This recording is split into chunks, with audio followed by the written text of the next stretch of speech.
karnehan tayo ng baka. Naghahanap ako ng tendon. Ayan. Pamilyar ba kayo sa ganyan? Yung puro litid siya na puti. Iba yung isang litid na halos hindi lumalambot. Yan, pag lumambot, ang sarap niyan. Yun, wala atang nahanap na si ate.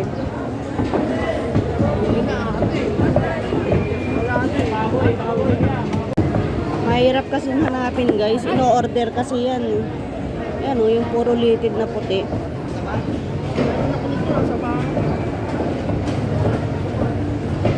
Kaya kailangan mag-order ka muna.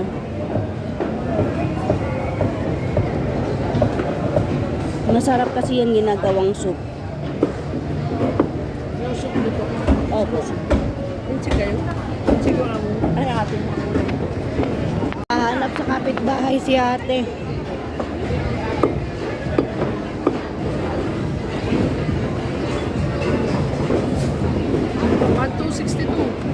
po. Isang kilo na po yan. Sobra pa nga.